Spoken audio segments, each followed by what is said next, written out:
Hoje a gente vai discutir sobre o porquê Pamela, porque nós decidimos por fazer congelamento de óvulos. E esse é um tema que está muito em alta, porque as mulheres estão cada vez mais pensando na sua independência, pensando como valorizar a fertilidade e ter um planejamento reprodutivo adequado. Deixa eu só colar aqui o título. Boa noite para você que está entrando aí, começou a assistir a gente. Deixa eu fixar aqui o comentário. Tá. Se vocês tiverem alguma dúvida, pode postar aqui, eu vou responder com todo prazer para vocês. E essa questão do congelamento de óvulos é algo que está em muita evidência, porque a mulher cada vez mais está desempenhando um papel social muito importante. Então, uma gravidez, por mais que a gente considere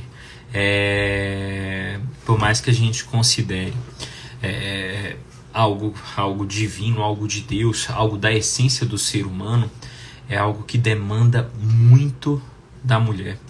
E ter esse planejamento é algo que faça com que a gente consiga, de certa forma, controlar ou aumentar as chances da gente manter o nosso planejamento de vida como um todo. Quando a gente fala em planejamento reprodutivo, quando a gente fala em congelamento de óvulos, a gente tem que frisar que a paciente que me procura, ela não vai simplesmente deixar óvulos guardados na clínica. Ela vai com o objetivo de guardar uma chance real de gravidez para o futuro. Bora lá, tem aqui uma pessoa muito qualificada, direto do Japão, hein? Prazer enorme. Agora deve ser de manhã, um pouquinho mais fácil. Eu tô aqui com o olho fechando. Acabei de colocar a Malu para dormir. Malu é minha filhinha, tá? Tô aqui, ó, com a babazinha eletrônica. Vocês conseguem ver aí? Ó que lindeza dormindo. Porque se ela acordar eu vou ter que ir lá colocar para dormir de novo, né? Agora um pai multitarefas aí nessa jornada. Voltando, quando uma paciente procura a gente, ela quer guardar uma chance real de gravidez para o futuro. Isso envolve muitos contextos, né? Isso envolve a idade da mulher, isso envolve a qualidade desse óvulo, isso envolve a quantidade de óvulos que essa mulher tem no ovário, a reserva ovariana, isso envolve o número de filhos que essa mulher pretende ter, isso envolve o momento que essa mulher pretende engravidar. Então, são fatores que acabam influenciando na decisão das pessoas em fazer preservação da fertilidade, em congelar óvulos.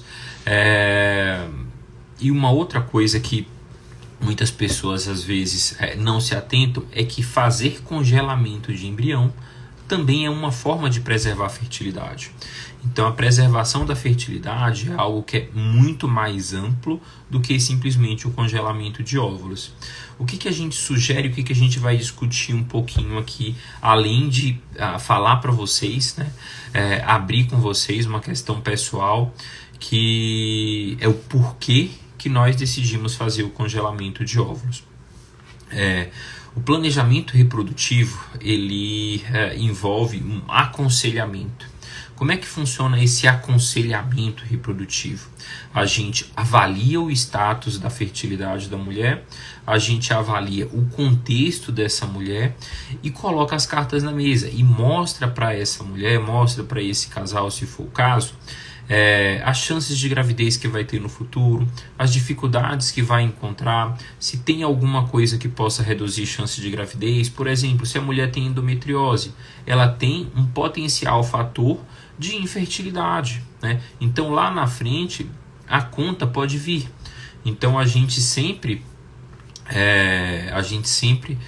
faz esse aconselhamento para fazer com que você conheça a sua fertilidade. A fertilidade das mulheres, elas são diferentes, elas são individuais, cada pessoa está num contexto. A gente às vezes fica falando de estatística, mas essas estatísticas elas são frutos de uma média, né?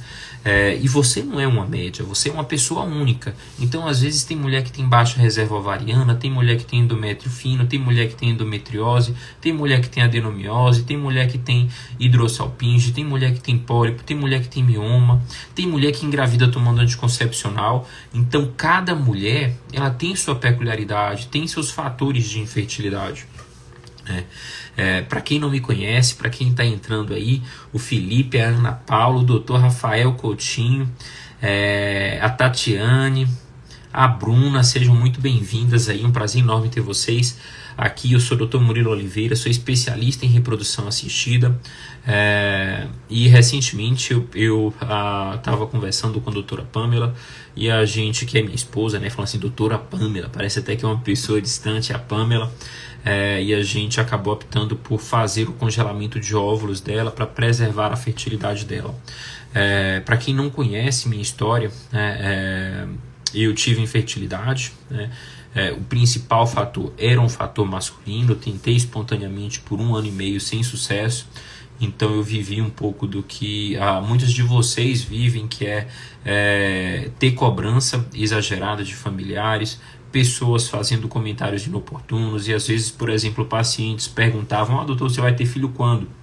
E eu estava nesse processo de tentativa, estava nesse processo de dificuldade, e eu falava, não, vou tentar um pouco mais para frente, estou organizando outras coisas, enfim. A gente sempre tenta se esquivar dessa resposta, e aí escuta, não, mas quando você for conseguir, aposto que vai ser fácil, que vai ser no primeiro mês, né? Mal sabia que eu estava 9, 10 meses tentando já sem sucesso, e naquele sofrimento e ansiedade de todo mês um teste de farmácia negativo. A gente precisou fazer fertilização in vitro, a gente precisou fazer FIV, e eu sempre quis mais de um filho. Pamela estava na dúvida ainda nessa época, né? Mas eu sempre quis mais de um filho. Então a gente fez um tratamento, a gente teve 10 óvulos maduros nesse primeiro tratamento, e a gente conseguiu formar somente um embrião. Além do fator masculino que pode impactar na qualidade do gameta, a doutora Pamela ela tinha óvulos com granulações, né? E isso também pode impactar na qualidade do óvulo. Se não fosse a FIV, a gente não teria como saber esse aspecto, que é olhado através do microscópio, do óvulo. Então, de 10 óvulos, a gente formou um único embrião. Um único embrião não seria suficiente, né, para ter mais de um filho. E como o nosso planejamento, né, a priori era ter mais de um filho, a gente congelou esse embrião, biopsiou para saber se ele era normal ou alterado, e fez um segundo tratamento. Nesse segundo tratamento, depois de alguns ajustes, a gente fez uma captação de 24 óvulos maduros. O esperado de 24 óvulos maduros é formar 9 a 10 embriões. E a gente formou 3 embriões, né? Dos quais a gente teve mais um euploide. Então a gente teve um embrião do primeiro tratamento, que foi um embrião normal, e do segundo tratamento a gente teve um embrião que está congelado, né? Esse primeiro embrião a gente transferiu, que veio a minha princesa, que está aqui dormindo, que fez 1 ano. Aqui, ó. Tô aqui de olho nela. Que fez 1 ano mês passado, leonina, né? Então toca o terror aqui em casa, já começou a dar os primeiros passinhos, e a gente tem um irmãozinho ou irmãzinha congelado, né? No laudo veio o sexo do embrião, mas eu não quis saber. A doutora Pamela sabe, eu não quero saber, porque eu não quero gerar expectativa relacionada a isso, né? Apesar de trabalhar com reprodução, eu também sou um ser humano normal, tenho as expectativas, tenho meus desejos, minhas ansiedades relacionadas ao meu tratamento, enfim. E recentemente, né, a doutora Pamela tem 34 anos, vai fazer 35 anos, né? Então ela está nessa janela em que a fertilidade ela vai começar a cair de maneira acentuada, e a gente tem um embrião congelado, né? Um embrião, mesmo que ele seja euploide, é garantia de gravidez? Não. Então a gente tem boas chances de gravidez por ter um embrião euploide, um embrião cromossomicamente normal, mas não é garantia de gravidez. Às vezes tem pacientes que fazem transferências de 2 embriões euploides e não conseguem a gravidez. A fertilidade da mulher, ela considerando o óvulo, né, sofre dois tipos de impacto com o passar do tempo, principalmente. O primeiro está relacionado à quantidade desses óvulos. Então a mulher nasce com a quantidade de óvulos e essa quantidade, esse número, vai caindo com o passar do tempo.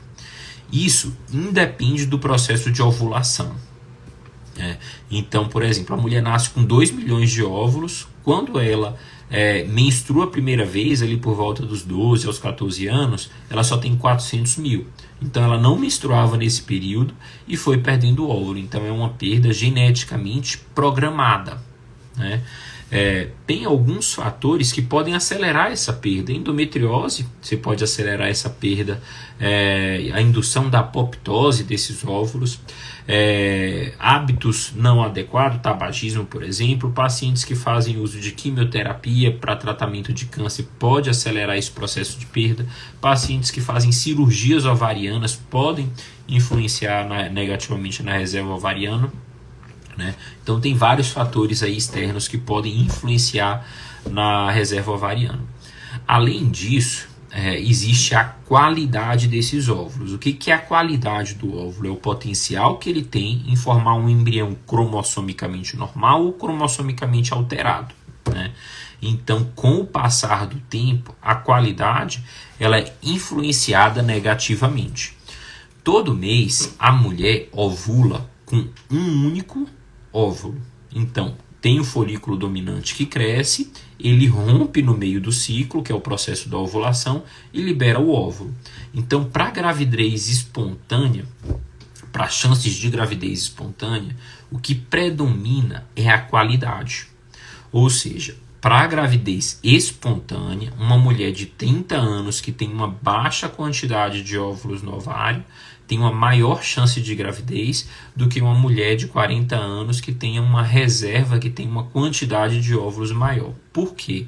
Independente da quantidade, elas vão ovular com um único. Então, o que vai prevalecer é a qualidade, que está atrelada principalmente à idade, apesar de ter outros fatores que influenciem nisso aí, né? Então, tem esses dois fatores que influenciam na dinâmica ovariana da mulher como um todo. A qualidade do óvulo começa a cair de maneira mais leve por volta dos 32 anos. Ela começa a cair de maneira mais acentuada a partir dos 35 anos. E a partir dos 40 é uma queda muito acentuada, né? Então, como a doutora Pamela está com 34 anos, está chegando, né, nos 35, a gente acabou optando por fazer esse congelamento de óvulos para poder ter uma reserva um pouco maior, né? E qual é o grande X da questão? Como já existe um fator masculino, a gente sabe que dificilmente vai vir uma gravidez espontânea. Então, para a gente ter um segundo filho, né, bem provavelmente a gente vai precisar de uma FIV, de uma fertilização in vitro.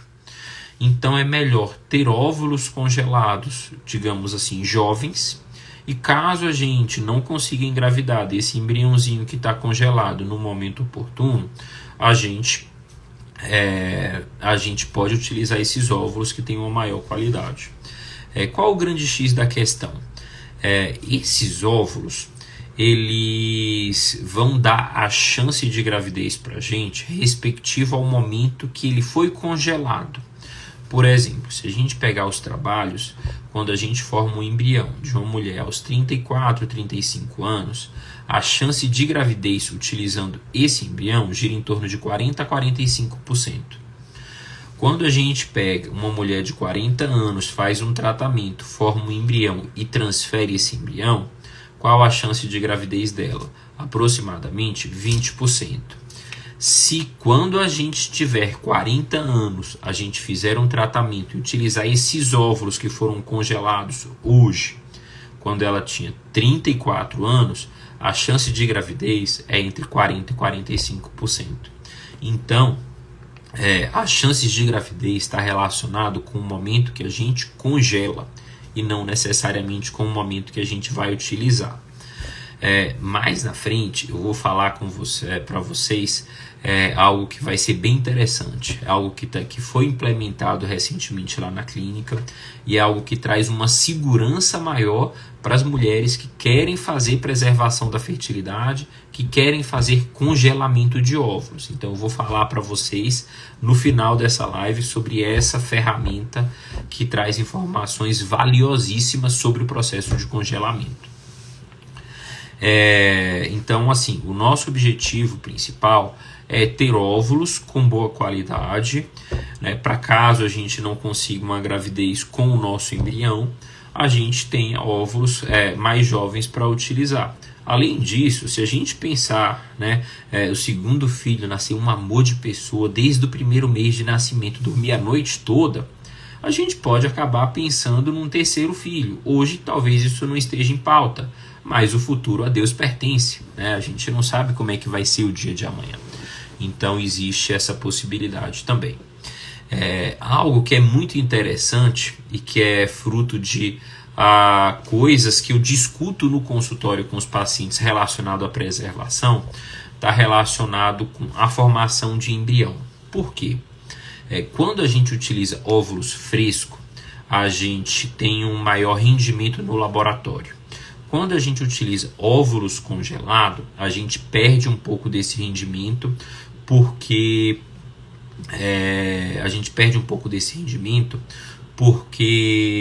esse óvulo ele vai para menos 200 graus aproximadamente e volta para a temperatura ambiente. Então esse óvulo ele acaba perdendo um pouco da qualidade. Tá, doutor? Explica isso em números. Em média, a cada 5 óvulos frescos, a gente precisa para formar 2 embriões de quinto dia. Então, a cada 5 óvulos frescos, a gente forma em média 2 blastocistos, que são embriões congelados. A cada 8 óvulos congelados, a gente forma os mesmos 2 embriões. Então, quando você congela somente o óvulo, você perde um pouco desse rendimento no laboratório. E por que eu decidi congelar óvulos e não embrião? E aí foi mais uma discussão minha propriamente dita do que unilateral da doutora Pamela. Esse é um questionamento.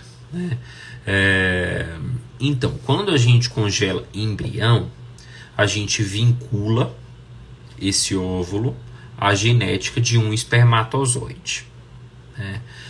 Quando a gente congela o óvulo, a gente preserva a fertilidade da mulher. Então esse é um aspecto que eu sempre gosto de falar para as mulheres, porque eu defendo a independência reprodutiva da mulher. O passar do tempo, ele impacta de maneira mais significativa na fertilidade feminina do que na masculina. Então, por exemplo, se você congelar embriões hoje, você está com 32 anos, você congela embriões. E aí, a gente está sempre num relacionamento, a gente imagina que vai ser eterno, mas coisas podem surgir nesse meio do caminho e os relacionamentos terminarem. E se esse relacionamento terminar e a mulher encontrar um novo parceiro aos 42 anos, com baixa reserva, com baixa qualidade dos óvulos, quiser ter um filho, não conseguir espontaneamente? Já teve paciente que fez exatamente isso que eu falei para vocês, e como ela não conseguiu fazer tratamento com óvulos próprios, ela acabou precisando recorrer a óvulos doados. Então ela acabou perdendo a oportunidade de ter um filho com a própria genética, porque o embrião que ela congelou lá atrás estava vinculado à genética do espermatozoide do ex-marido. E ela, obviamente, não queria, até por questões contratuais, questões éticas, não ia ter filho, que o DNA do espermatozoide fosse do ex-marido. Ponto. Então, a preservação da fertilidade com o congelamento de óvulos acaba assegurando e aumentando as chances reprodutivas dessa mulher. O que eu falo, a gente fortalece a independência reprodutiva feminina. Boa noite, Paula. Boa noite a quem está chegando aí. Fala sobre chances depois que faz o implante do embrião, por exemplo, 2 embriões. Então, as chances, né, quando a gente vai utilizar esses óvulos lá na frente, está relacionado ao momento que você faz o congelamento de óvulos. Existe uma média de chance, né? Só que a gente sempre individualiza. Por exemplo, quando eu falo que para uma mulher de 35 anos a gente utilizar um embrião vai dar aproximadamente 40% de chances. Se a mulher tiver endometriose, se ela tiver endometrite, se ela tiver uma questão imunológica, se ela tiver trombofilia, se ela tiver endométrio fino, essas chances modificam. Então a gente sempre gosta, né, de avaliar as pessoas para falar assim de maneira mais objetiva qual a chance dela, né? Porque, volto a repetir, nenhuma mulher, nenhuma paciente é uma média. Quando a gente fala na transferência de 2 embriões, a gente aumenta a chance naquela transferência, mas existe uma chance pequena, mas existe, de um embrião acabar interferindo negativamente na implantação do outro. Então, a depender do contexto, a gente sugere transferir um por vez, né? Então, por exemplo, uma mulher de 40 anos que tem um potencial relativamente alto de formar embrião com uma alteração cromossômica, a gente pode avaliar transferir 2 para maximizar a chance de um desses 2 ser um embrião normal e implantar, né? Mas quando a gente fala de uma mulher de 30 anos, que a chance desses embriões serem normais acaba sendo muito alta, a gente acaba sugerindo transferir um por vez. Até porque teria o risco de ser gemelar, o que para muita gente, né, é um sonho de consumo ter uma gravidez gemelar. Mas é uma gravidez de alto risco, a gente pode acabar colocando, né, em risco algo que é tão precioso que é uma gravidez. Quando a gente fala de embrião euploide, cromossomicamente normal, a gente também sugere, na grande maioria das vezes, transferir um por vez, sendo que é direito da mulher transferir até 2, mas a gente sempre individualiza esse contexto e a gente discute individualmente essas peculiaridades. Então, relacionado ao congelamento de óvulos, a chance de gravidez está mais relacionado ao momento que você congelou do que ao momento que você vai utilizar esse embrião. Volto a repetir, se a doutora Pamela fizer um congelamento hoje aos 34 anos e a gente utilizar esses óvulos aos 40 anos, a chance de gravidez está mais relacionada aos 34. Por que a gente sugere fazer congelamento o quanto antes, de preferência antes dos 35? Porque além da qualidade, existe a questão da quantidade. Por exemplo, se você for lá na clínica, você vai consultar o Dr. Murilo e você vai fazer congelamento de óvulos. No seu ciclo, a gente conseguiu somente 2 óvulos para serem congelados. 2 óvulos vai te dar uma chance real de gravidez no futuro? Porque o nosso objetivo é que você tenha uma chance real de gravidez no futuro. É isso que vai te dar independência reprodutiva. Ponto e acabou. Né? Ter 2 óvulos vai te dar a independência reprodutiva? Não. Ter 10 óvulos vai te dar uma boa chance de gravidez lá na frente? Depende. Se você tiver 30 anos, sim. Se você tiver 40 anos, talvez não. E qual o grande X da questão? Na estimulação, a gente não aumenta o seu potencial. A gente extrai o máximo do seu potencial. E com o passar do tempo, a quantidade de óvulos vai reduzindo. Então vai reduzindo o nosso potencial de conseguir óvulos por ciclo de tratamento. Por exemplo, uma mulher de 30 anos que tem 20 folículos na menstruação. Qual a média de óvulos maduros que a gente consegue em um tratamento? Em torno de 12 óvulos maduros. 12 óvulos maduros vai dar uma boa chance de gravidez para ter um filho aos 30 anos. Para mulher de 40 anos, que tem um impacto da qualidade. E tem também, na grande maioria das vezes, baixa reserva ovariana. Ela tem 5 folículos antrais. a gente vai estimular, em média, a gente consegue 3 óvulos maduros. 3 óvulos maduros é suficiente para essa mulher ter uma chance real de gravidez no futuro? Não. A gente faz um segundo estímulo, consegue mais 3. 6 é suficiente? Não. Faz um terceiro estímulo, consegue mais 3. 9 é suficiente? Tecnicamente não. Doutor, qual seria o alvo sugerido pela literatura para uma mulher de 40 anos? 21 óvulos. Ou mais. É óbvio que assim, a gente tem que fazer o que está ao nosso alcance. É melhor 3 do que nenhum. Mas eu expliquei isso para vocês só para vocês conseguirem enxergar a importância de fazer o congelamento o quanto antes. Porque você tem uma boa qualidade e na grande maioria das vezes tem uma boa quantidade de óvulos. Ah, doutor, já passei dos 35, então faça o quanto antes possível, de acordo com o planejamento financeiro de vocês, né? Então isso é muito importante. Ah, ainda tem mais outra questão. Às vezes, abaixo dos 32 anos, tem mulheres que têm uma reserva tão boa que consegue fazer o que a gente chama freeze and share, que é o quê?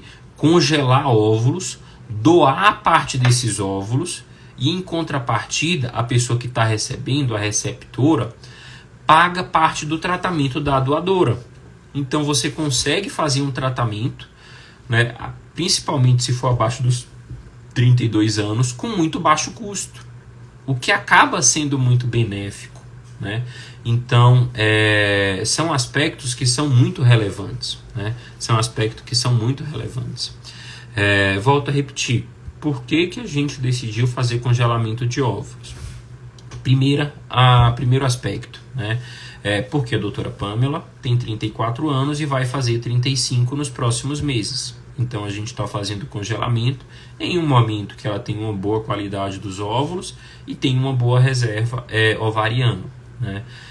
Mesmo a gente tendo um embrião congelado e a gente hoje não planeja ter mais do que 2 filhos, caso essa transferência dê resultado negativo, a gente tem um tempo tranquilo para se planejar para fazer um novo tratamento sem ter que submeter a doutora Pamela lá na frente a uma estimulação ovariana.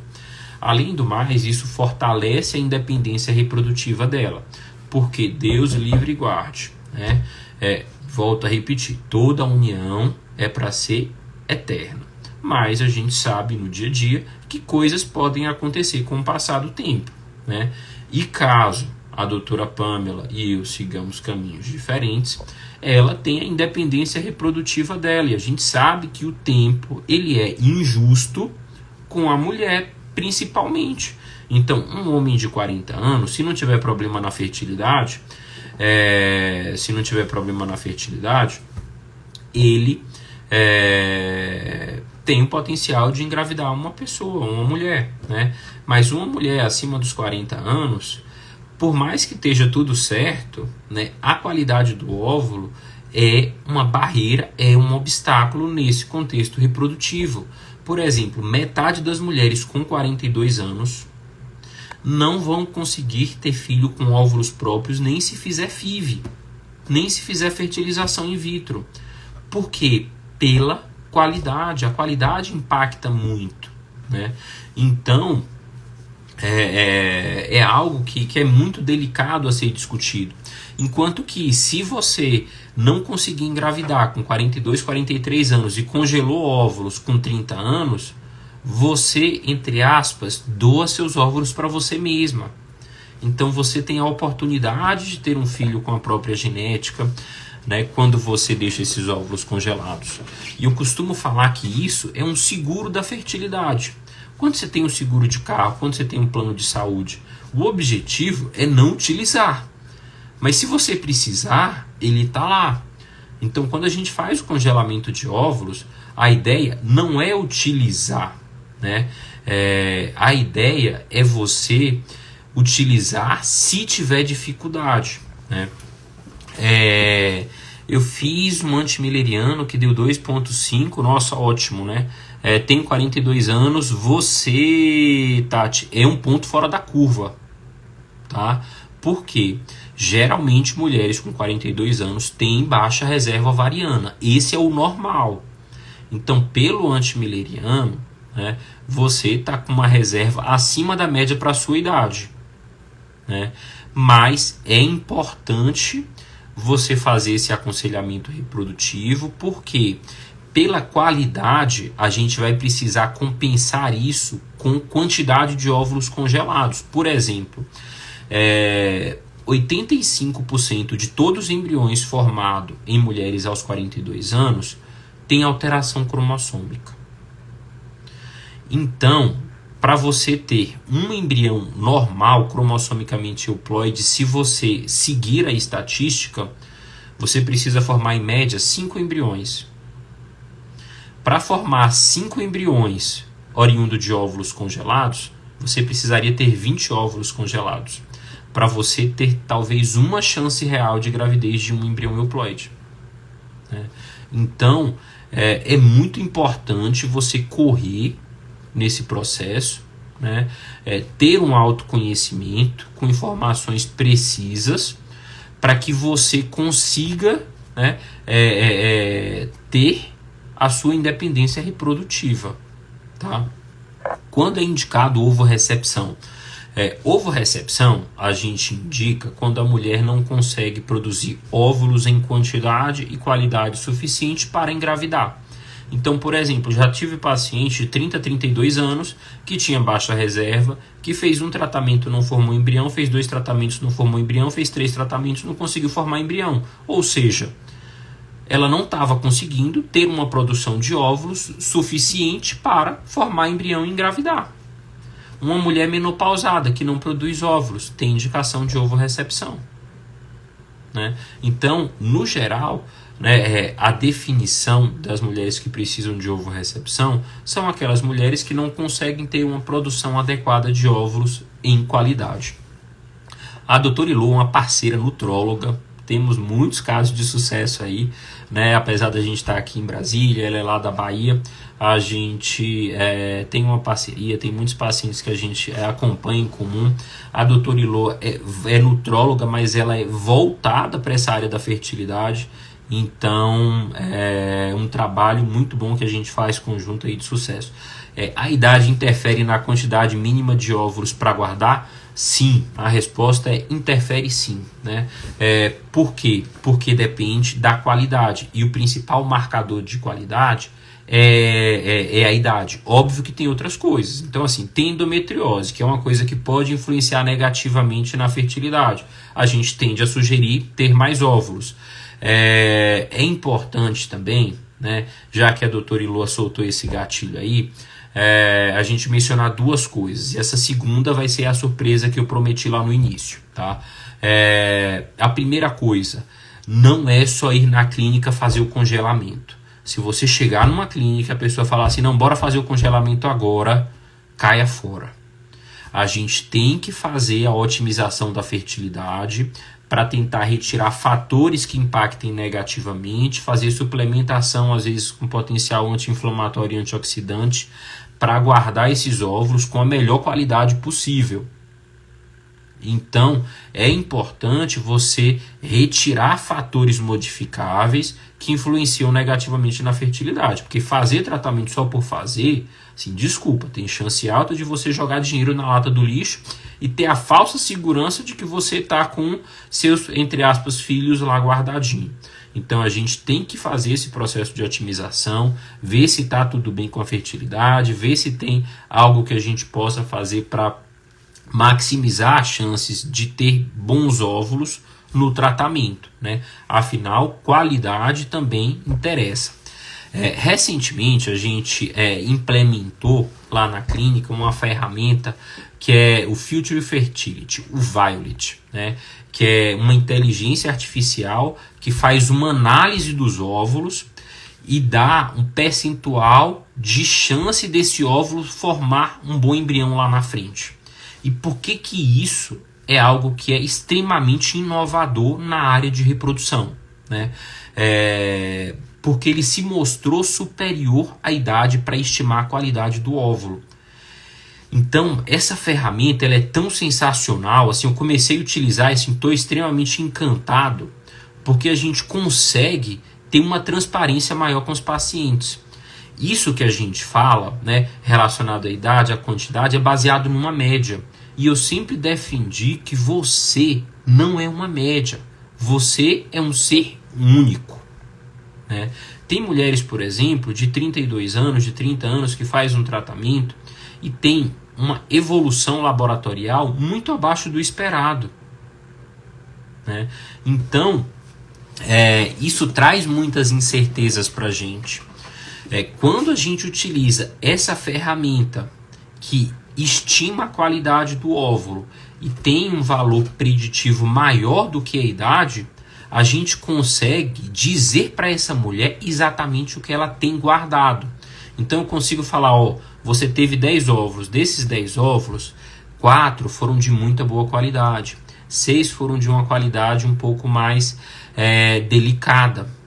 Então talvez seja mais importante a gente guardar um pouco mais de óvulos. Ou o contrário, às vezes uma mulher ali de 38 anos que precisaria ter entre 15 e 20 óvulos guardados, a gente fala, você teve 10 óvulos ou 12 óvulos captados, desses 12, 10 são de muito boa qualidade. Então provavelmente você não precisa de uma nova estimulação para acumular mais óvulos. Esses aqui estão suficientes. Óbvio que a formação do embrião ela é influenciada por outros fatores, como por exemplo o espermatozoide. A gente precisa de bons espermatozoides para formar bons embriões. Mas o que essa ferramenta, que é o Violet, ela traz para a gente na prática clínica de informação relacionada à fertilidade, é algo que é fora de série, né? Isso ajuda também a gente a separar o joio do trigo. Por quê? Quem é culpado nesse processo da fertilidade? De quem é a culpa, né? A culpa é sempre da mulher, né? É a mulher que carrega o peso da não gravidez. O homem, socialmente, não tem problema nenhum, né? Isso é uma coisa que me tira do sério, né? Porque a mulher ela já é socialmente culpada de tudo, já é mais fragilizada, porque o impacto do tempo é mais relevante na mulher. E ela é ainda a pessoa que carrega, na maioria das vezes, todo o peso nas costas sozinha. E essa ferramenta, ela veio, né, para a gente separar o joio do trigo. Por quê? Se eu tenho óvulos de boa qualidade e a gente formou menos embriões do que deveria, ou do que o potencial que aquele óvulo traz para a gente, alguma coisa está errada, talvez em outro lugar. E talvez seja no espermatozoide.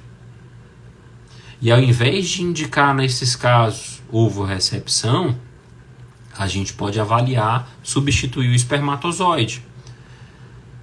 Então, assim, são coisas muito delicadas e são informações que agregam muito nesse contexto de fertilidade feminina. E aí, eu tava pensando, gente, aqui, a menina já virou aqui, eu tava lá de barriga para baixo, agora já tá de barriga para cima. É um tal de remexe nesse berço aqui, mas enfim, o importante é que ela continue dormindo a noite toda, cruze os dedos. Então, assim, essa ferramenta ela é muito interessante porque ela ajuda a gente a entender um pouquinho mais a fertilidade da mulher.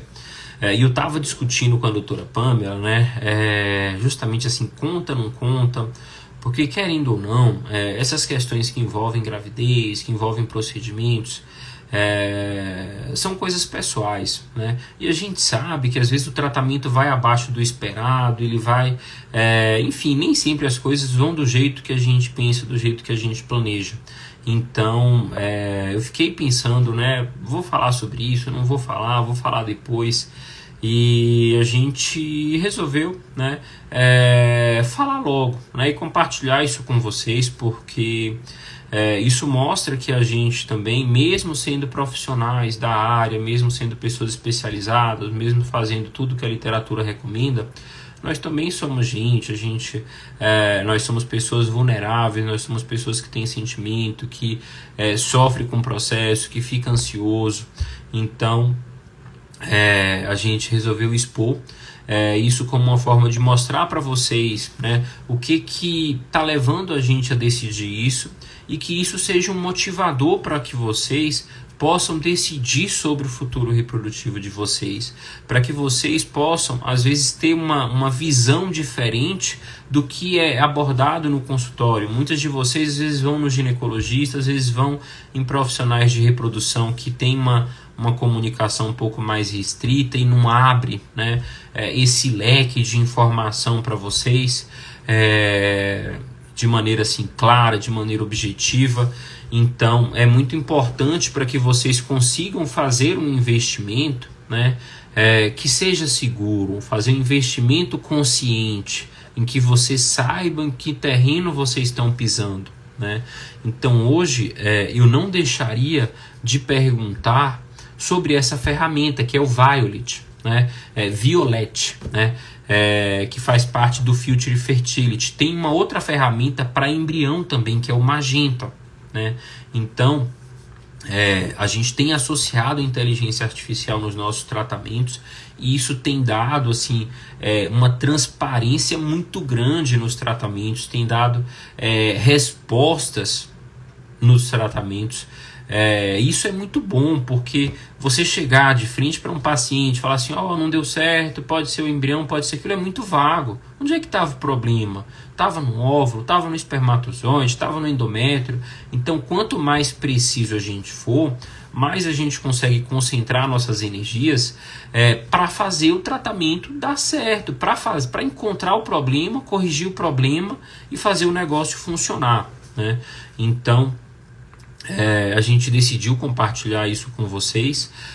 Agradeço a doutora Pamela, que não tem muito perfil de aparecer na rede social, mas assim, por se tratar de informações dela falar, não, vai lá, foi inclusive uma pessoa que motivou, não, tem que falar mesmo, tem que compartilhar, não tem problema nenhum, vou fazer uma força aí para aparecer em algum momento, mas por enquanto deixa eu ficar quieta aqui mesmo, né? Deixa eu dar uma olhadinha aqui nos comentários. Doutor, quem tem adenomiose, quais as chances de engravidar na FIV? Depende, né? Tem pessoas que têm adenomiose que não tem problema para engravidar rápido. Tem pessoas que têm adenomiose e que precisam fazer múltiplas transferências, né? Então, isso é muito variável. O que eu sugiro? Quem tem um fator de infertilidade tem que pesquisar todos os outros, porque não adianta, Tatiana, focar só na sua adenomiose e daqui a pouco ter um fator masculino não investigado e não tratado. Não vai adiantar de nada você fazer suplementação, dieta restritiva com padrão mediterrâneo, cortar glúten, cortar lactose, cortar tudo, fazer atividade física, se o espermatozoide não for bom. É todo esforço por água abaixo. E 30% dos casais, o problema está nos dois, né? Então, é muito importante, se você tiver um fator de infertilidade, pesquisar outros. E já sabendo que tem adenomiose, se você está começando o processo de tentativas, sugiro procurar um especialista em reprodução antes. Ao contrário do que as pessoas pensam, a gente, como profissional de reprodução humana, o nosso objetivo não é fazer FIV, fertilização in vitro. FIV e congelamento de óvulos é uma ferramenta que a gente tem para contornar obstáculos reprodutivos que as pessoas podem ter. Mas o meu objetivo é encontrar o problema que está dificultando e tentar reverter ele, maximizar suas chances de gravidez. Se ela não vier espontaneamente, a gente vai avaliar qual o melhor tratamento para você, né? Mas o nosso objetivo não é fazer FIV. O problema é que as pessoas demoram tanto para chegar que quando chega, a gente só tem a FIV como recurso. Então, não tem para onde correr, né? Aí vai ter que ser FIV mesmo, né? Vai ter que ser FIV mesmo. Mas eu não queria que vocês tivessem a visão da FIV como uma agressão, né? E sim como uma ferramenta para aproximar vocês da realização do sonho, para fazer vocês viverem o extraordinário. Não foram nenhuma, nem duas, nem três pessoas que eu já atendi e que no início chorou porque dá um sentimento de incapacidade mesmo, e depois que conseguiu e que teve o filho e que eu conversei, e aí, você lembra daquele dia? Doutor, eu lembro daquele dia, não me arrependo de nada, se tivesse que fazer tudo de novo, eu faria tudo de novo, porque ter meu bebê aqui nos braços é o que é o mais importante. Então, eu sempre gosto dessa segurança reprodutiva, dessa independência reprodutiva, do autoconhecimento, para que você saiba em que terreno você está pisando e que você não sofra as consequências do impacto do tempo no futuro, né? O que eu mais odeio e repudio escutar, né, é não me falaram antes. Então, eu não gosto disso. Então, eu gosto que todos os pacientes entendam tudo para que eles consigam definir quais os próximos vão dar relacionado ao futuro reprodutivo. Feliz, doutor, boa noite. A MH de 2,59, 24 anos, um ovário. Está bom? O antimileriano tecnicamente está compatível com sua idade, mas tem uma coisa aí que me incomoda, que é você ter um ovário único, tá? Se você tiver algum acidente ou algum contexto, alguma torção ovariana, você perde esse único ovário que você tem, né? Então vale a pena, se você estiver pensando em começar o processo de tentativas de gravidez, né, fazer uma avaliação, tudo direitinho, para ver se está tudo certo, tá bom? Mas tecnicamente o seu AMH está compatível com sua idade, né? A única coisa que deixa a gente um pouco desconfortável é você ter um ovário único. E assim, essa questão do AMH é interessante porque as pessoas querem saber se está normal ou não, né? E o AMH ele vai reduzindo com o passar do tempo. Então, ter baixa reserva ovariana, ter um estoque baixo de óvulos no ovário é normal, tá? Com o passar do tempo, vocês vão ter, né? O que não pode, por exemplo, é uma mulher de 24 anos ter baixa reserva ovariana. Isso não é normal, né? Uma mulher de 40 anos ter uma reserva acima da média é bom, mas tecnicamente também não é normal. O normal é ela ter baixa reserva, né? Então, o normal é uma coisa, o bom ou ruim é outra coisa, né? Deixa eu dar uma olhada aqui. Doutor Ilua, tratamento individualizado sempre.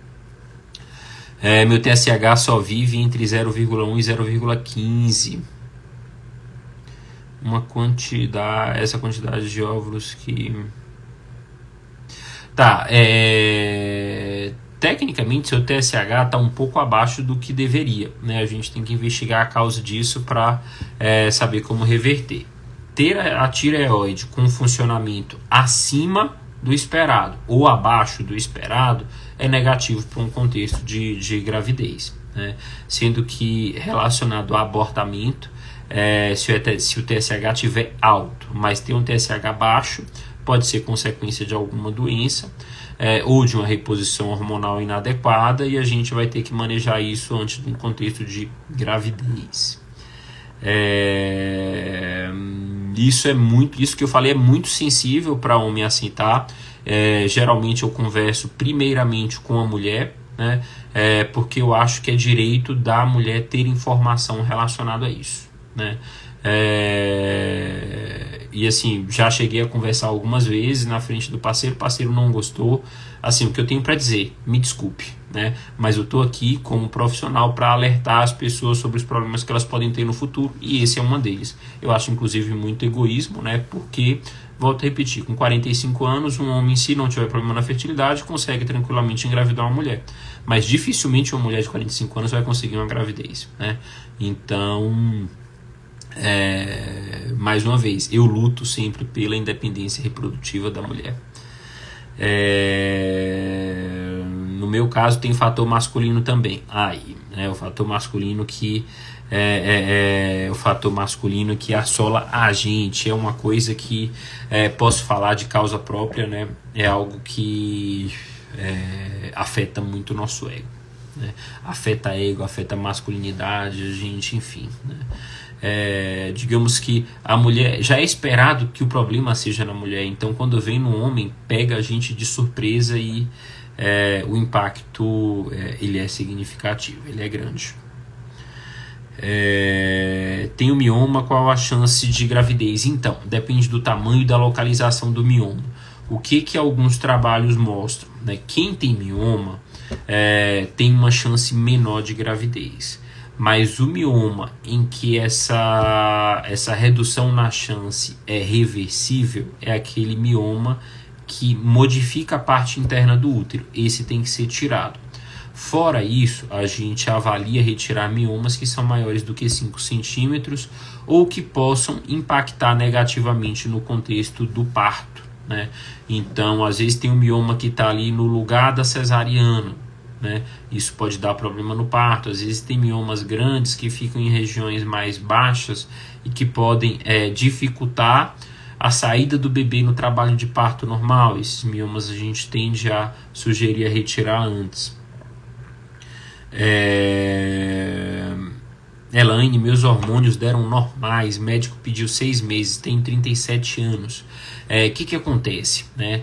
É sugerido você investigar fatores de infertilidade aos 37 anos, depois de 6 meses de tentativa. Como a medicina tem muito recurso hoje em dia, o que eu sugiro? Eu sugiro você procurar um especialista antes.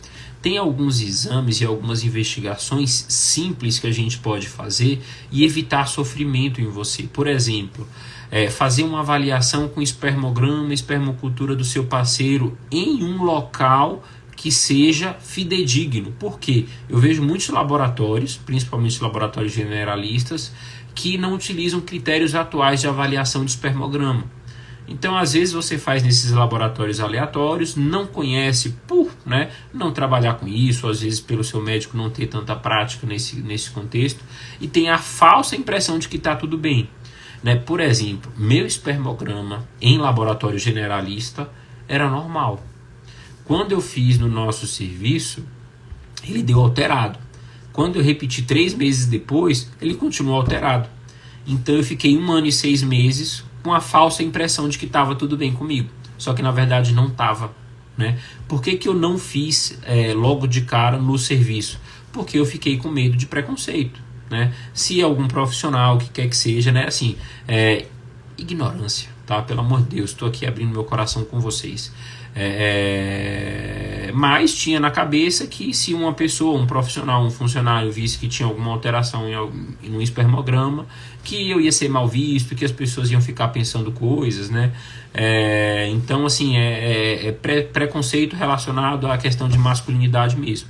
Então, você fazer essas avaliações, às vezes são avaliações simples, tem pequenas alterações que a gente pode encontrar e já otimizar. Então eu pergunto para você, Elaine, vale a pena você sofrer esses 6 meses para depois descobrir que tinha alguma coisa passível de otimização e que a partir de agora vai otimizar para você gastar mais 3 a 6 meses? É tempo que está passando. Então eu sugiro fazer isso logo do início, mas é uma opinião pessoal. O que os protocolos falam? Para investigar nessa faixa de idade depois de 6 meses de tentativa. Mas volto a repetir, eu gosto de fazer algumas avaliações simples antes. Até porque a gente vai precisar de um bom espermatozoide. Alguém fez alguma avaliação do seu parceiro no sentido de avaliação geral, de exame mesmo. Exame de sangue, ver se está tudo bem, se tem vitamina boa, se tem alguma alteração. Tem que fazer alguma reposição, usar algum antioxidante.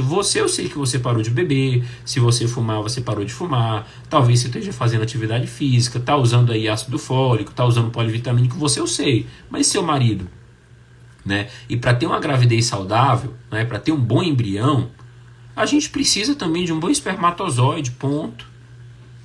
E se você faz acompanhamento, por exemplo, com gineco geral, geralmente ele não tem experiência por uma questão de formação de manejo dessa parte masculina, mas volto a repetir, o que o protocolo fala é para você investigar depois de 6 meses de tentativa, aí fica a seu critério. Antônia é uma seguidora antiga daqui, que conseguiu engravidar espontaneamente antes de chegar em mim. Eu lembro muito bem da sua história, Antônia.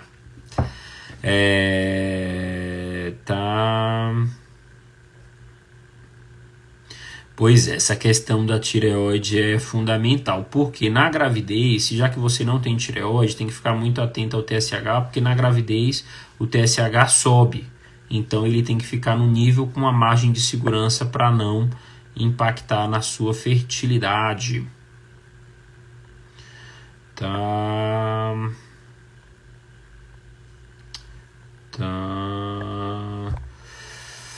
Meu marido tem um filho de 9 anos.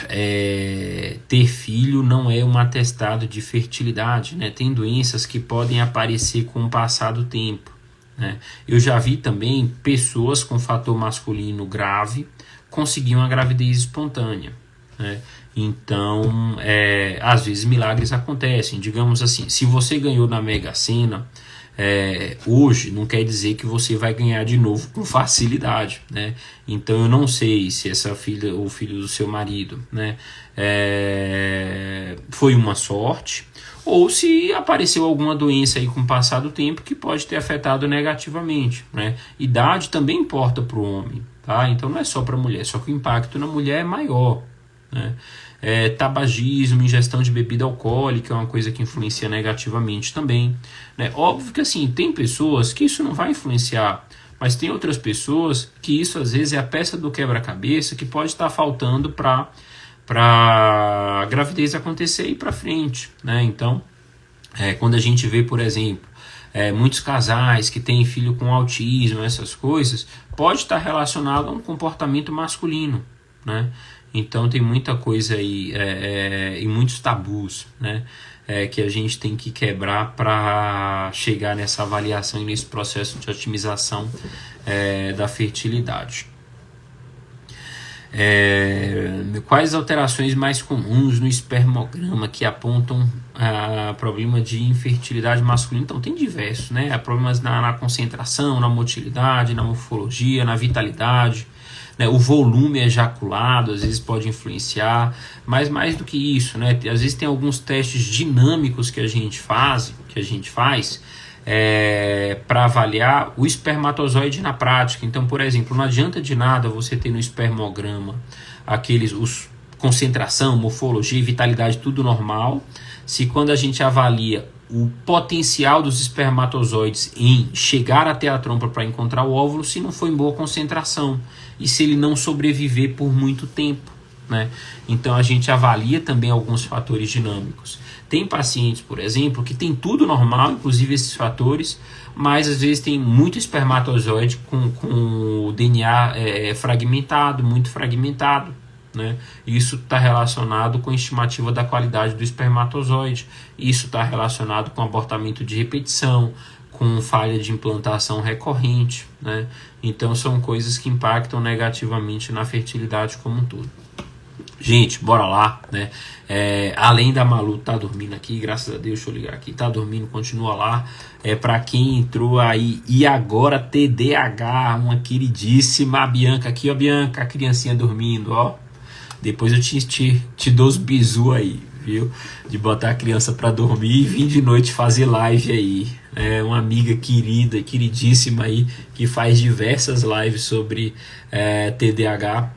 E vai precisar aí dessas dicas aí para botar o baby para dormir e continuar com a vida ativa, né? Geralmente eu durmo cedo aí, umas 9 horas da manhã, umas 9 da noite, umas 8h30 da noite eu já estou me preparando para dormir, porque 5 horas o batente aqui já começa. Então foi um prazer enorme estar aqui com vocês, esclarecer sobre essas dúvidas. Na semana que vem eu vou programar ainda, mas eu vou fazer uma live explicando como funciona o processo de congelamento de óvulos. Então eu vou anunciar aí nos próximos dias para vocês quando é que vai ser a live da semana que vem, explicando como funciona o processo, como é que é a estimulação, como é que é o acompanhamento, como é que é a coleta desses óvulos. Então eu vou explicar o funcionamento do processo como um todo. Mais uma vez, meu muito obrigado, foi um prazer enorme estar aqui com todas vocês e mais uma vez estamos sempre lutando pela independência reprodutiva feminina. Um forte abraço, uma excelente noite e estamos juntos. Só vamos!